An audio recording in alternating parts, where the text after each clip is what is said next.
Okay, so maybe I can just start for now and introduce myself and see how much we can get done without the slides.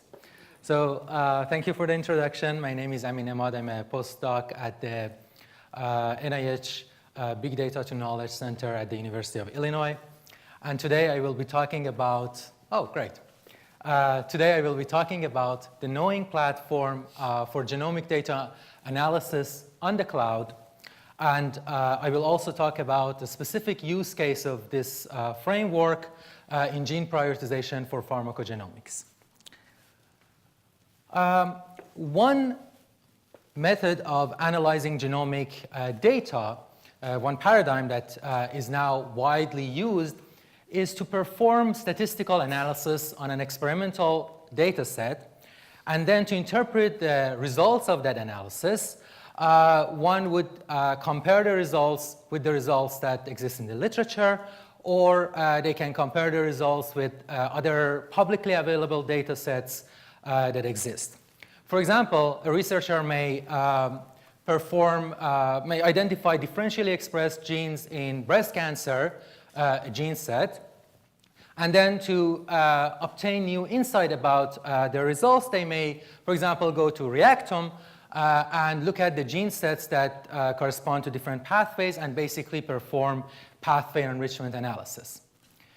So the idea behind KnowEnG is basically to take this paradigm one step further, and instead of looking at the publicly available data set as a post-processing to interpret your statistical analysis, the goal is to incorporate this publicly available data in your statistical analysis and basically obtain new data that otherwise would not be obtainable.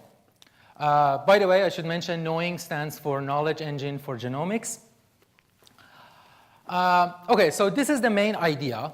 And to achieve this goal, the first step of our efforts was to form a large heterogeneous graph where the nodes in that graph correspond to different genes and proteins, and also their properties, and edges or weighted edges that basically represent the relationship between these entities. And given this large graph that we call the knowledge network, the idea is that a user comes with a spreadsheet, let's say something like this, where the columns correspond to different samples and rows correspond to different genes. And then each row of this spreadsheet maps to one node in this knowledge network. And the idea is that we combine graph mining techniques and machine learning techniques in order to analyze the user data set in light of these publicly available data sets. The mission of KnowEnG, if I want to summarize it, is first of all to create a compendium of publicly available data on genes, proteins, their annotations, and their relationships, which we call the knowledge network. And we have done this using many different resources.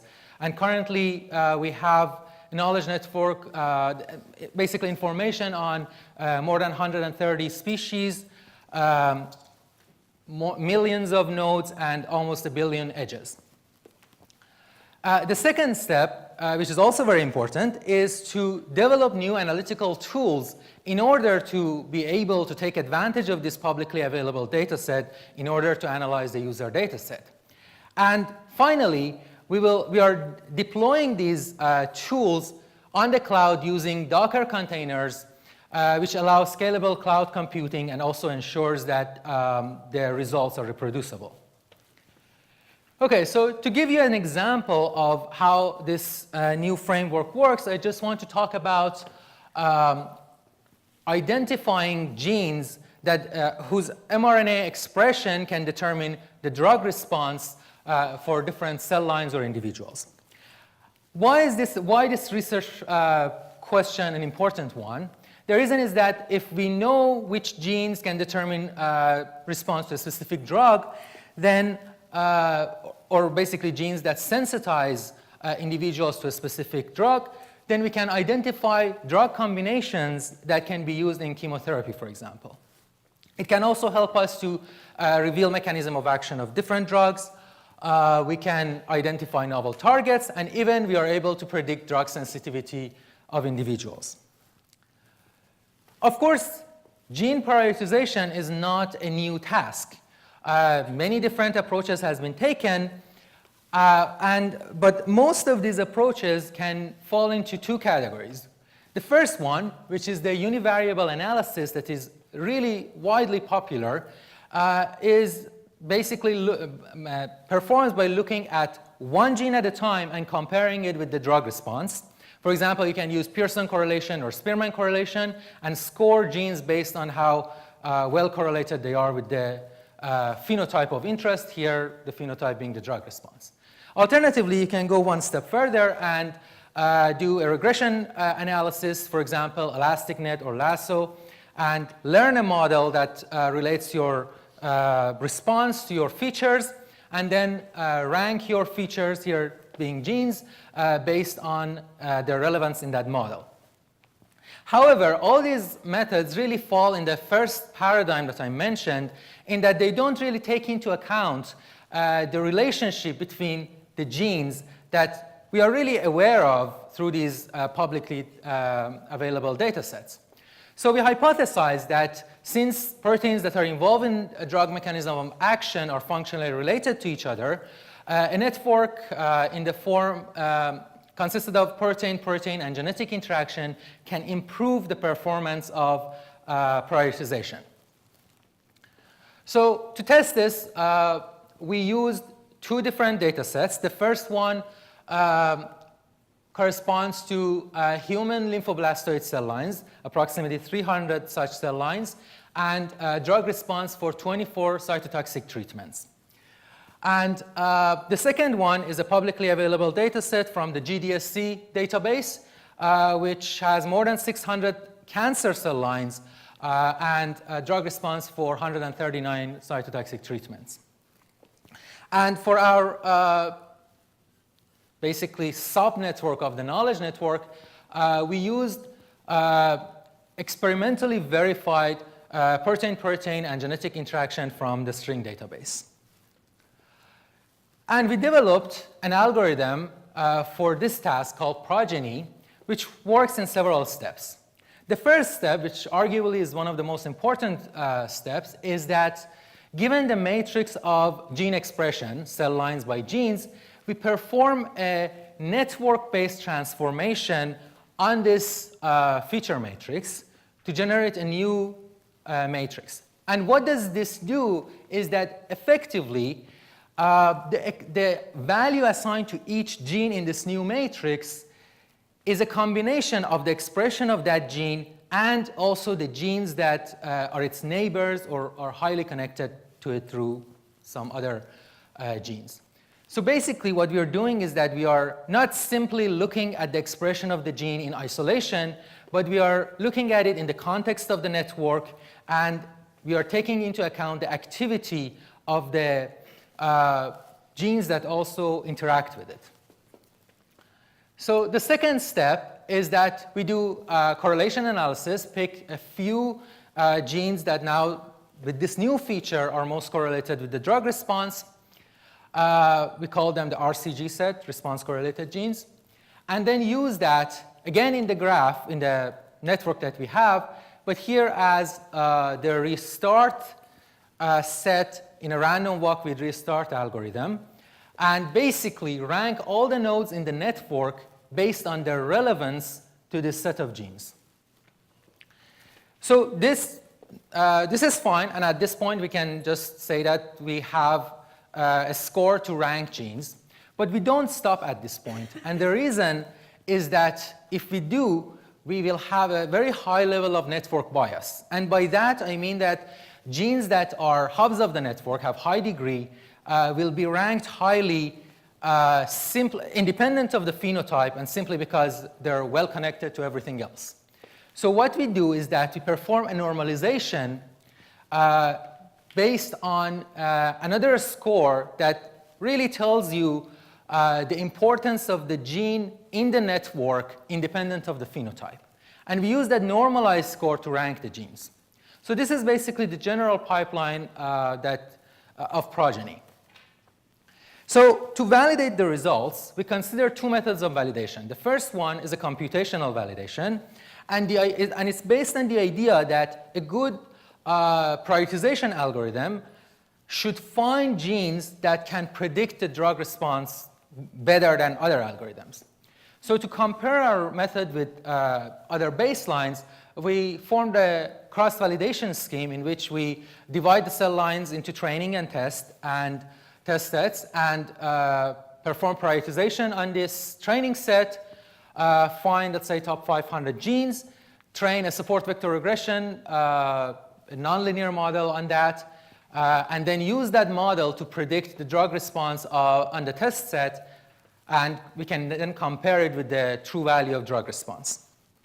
And using this method, we can compare the performance and the accuracy of predictions with the other methods, Pearson correlation or elastic net, for example. And on both data sets, we saw that overwhelmingly, the predictions using ProGENI identified genes outperformed the baselines. So here, for example, you can see the p-value of improvement compared to Pearson correlation, order of 10 to the power minus 36, or 10 to the power minus 46 for elastic net. And the same behavior also can be observed when we look at one drug at a time. So this one is these figures are basically scatter plots that compare the accuracy of prediction using ProGENI on the y-axis versus the baseline on the x-axis, here the baseline being Pearson correlation, and here the elastic net. And these black lines are y equals x, so the more points you have above this line means that ProGENI is working better. And for example, we see that for this drug, we have a p-value of improvement of order of 10 to the power minus 25. So this is the first validation, but then we also wanted to do functional validation to see whether the genes that we have identified are actually important. To do that, we picked 3 drugs that are widely used in chemotherapy: doxorubicin, docetaxel, and cisplatin. And for those, we identified the top 15 genes identified using ProGENI. So here you can see the table of results for doxorubicin. And then we looked into the literature to find direct evidence for the role of that gene in affecting the drug response. And what do I mean by direct evidence? We only restricted ourselves to the type of evidence that showed that the knockdown of the gene would affect the drug sensitivity. And arguably, that's one of the best and most strict ways that you can really validate your results. And for some of the genes, we found such evidence. The ones that are shown in green are those genes. And for the ones that we didn't find an evidence, for example, they were not studied before, or there was evidence but it wasn't as strong enough, we performed siRNA knockdown and identified more genes, the ones in yellow, that were important in drug response. So overall, out of the 45 genes that we looked at, 33 of them turned out to be true positives, which is a success rate of more than 73%, which is really good for this type of analysis. Now, one thing that I want to point out here is that these are the 15 genes that were highly ranked using ProGENI, and here is the rank of them if we had only used, for example, Pearson correlation. And you can see that, of course, there are cases that both of these methods pick these genes up, but there are also cases, mostly true positives, that have a very small correlation. There's a small correlation between the expression of the gene itself and the drug response. And the reason that we were able to identify these was because we used the network and we looked at the activity level of the gene and also its neighbors. And this is the type of value that can be added through the KnowEnG paradigm. So just to go back to the KnowEnG, I here showed you a workflow that can perform statistical analysis on a user spreadsheet using the knowledge network. And to deploy this on the cloud, we are now putting different modules, different pieces of this code in Docker containers, which really allow us to easily deploy them on the cloud. We are using Amazon Cloud. All of these containers, in addition to the knowledge network, will be placed and are already placed on the Amazon Cloud, which allow the user to easily and in parallel explore different variations of this workflow and obtain new insight about their data set. So to wrap up, I just wanted to thank people who were involved in this research, Professor Saurabh Sinha, Dr. Charles Blatty, Casey Hansen from the KnowEnG Center, and on the Mayo Clinic side, Drs. Wang, Kearns, and Kalari. Thank you very much. Any questions?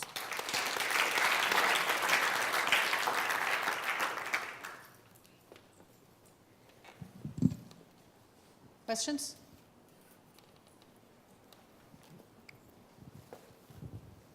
So, great talk. I was wondering, in the case that the univariate correlation ranks very low and you were able to pick up in your algorithm, and when you look at the real neighborhood, can you actually explain that?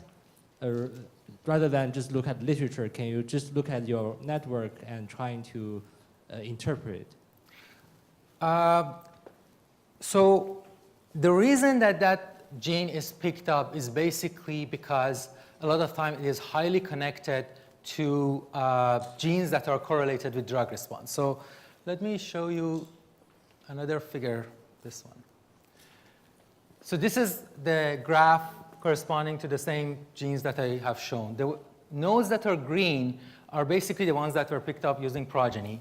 The ones that have a red border are the ones that have high correlation with the drug response. And we have cases, mostly outside with not that many connections, that the correlation was very strong. But we also have cases here where there's not much correlation, but the gene itself is highly connected to other genes that are correlated with the drug response, either directly or through one other gene. So I'm only showing you the genes that on one side connect a highly correlated gene, and on the other side showing a gene that was picked up by ProGENI. So basically, degree of each of these green nodes really tell you how well they're connected to highly correlated genes. So that's basically the intuition.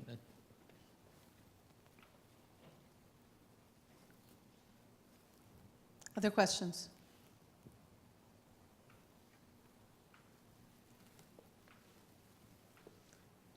I think everybody's anxious to get to the bar. I want to thank all of the speakers for staying on time so well. Thank you.